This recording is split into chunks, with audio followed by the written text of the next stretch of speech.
Jesus explains, the old system must be destroyed first, and I will use the Muslims to chastise this nation.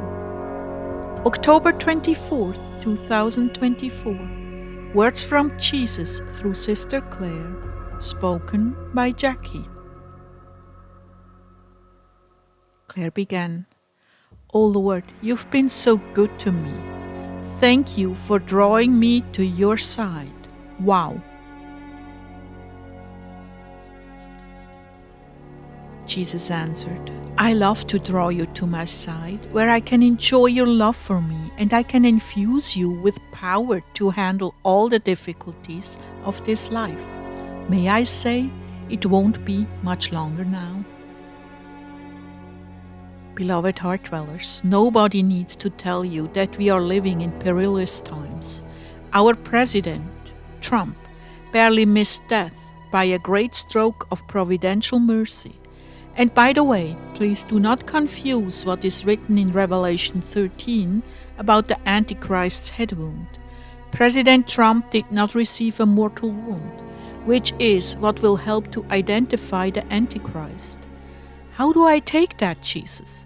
Listening to President Trump left me with a feeling that there was going to be a firestorm revival when all the evil will be purged. No, beloved, quite the contrary.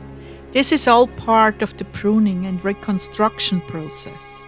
This is the pulling down of strongholds that first must happen. I've told you how this will go, and it is still slated to happen. Lord, I was so moved by his speech and felt like I was standing in agreement with him and that all those things were possible. That is the way speeches are supposed to go. They are calculated to move you in the right direction. Clare, a man plans his way, but I order his steps. Nonetheless, some of those things are going to happen because of the nation's prayers and response to pray. Many good things will come out of it, but you know the old must be destroyed completely before we can rebuild.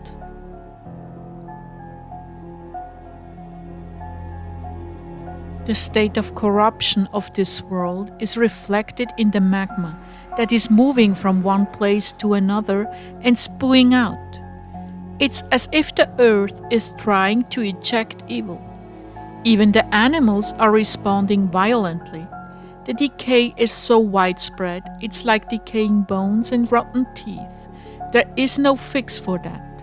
It isn't just America, it's every single nation on earth, eaten away by corruption. The earth must be purged by fire, and then may what is healthy be established. These graces will have a mitigating effect on what is evil. There is a sifting taking place, those who believe in me and those who believe in themselves. Satan will coddle those, but the believers will be harshly persecuted and ostracized. Do as much as you can to proclaim liberty to the captives, to disengage from the sins of past cultures. This is where repentance comes in. It is yet the most powerful for mitigating punishment. The sins are not clearly seen or taken responsibility for. For instance, slave labor in the manufacturing of clothing. How can a nation who strips human beings of their dignity draw profit from the misery it causes others? Every nation in the world has been a part of that. Those things that are purchased very cheaply cost many the right to a good life, making hopeless robots out of third world people. There is nowhere you can go, nowhere you can look, where you will find justice in the labor force.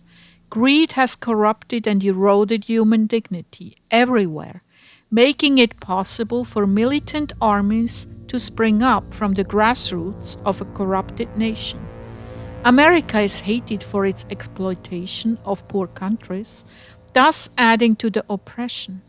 The cries of injustice and outrage have reached deep into my Father's heart until there is no remedy but to destroy the old system completely. Wickedness has proliferated to such a degree that it fills heaven with its stench. No, my love, things are not going to get better. The Muslims will be the scourge I use to chastise this nation. What speaks for you is the faith of the people who, without secret agendas, went to these poor nations to bring them the gospel, medical aid, and food. This speaks loudly in your defense. Indeed, charity covers a multitude of sins.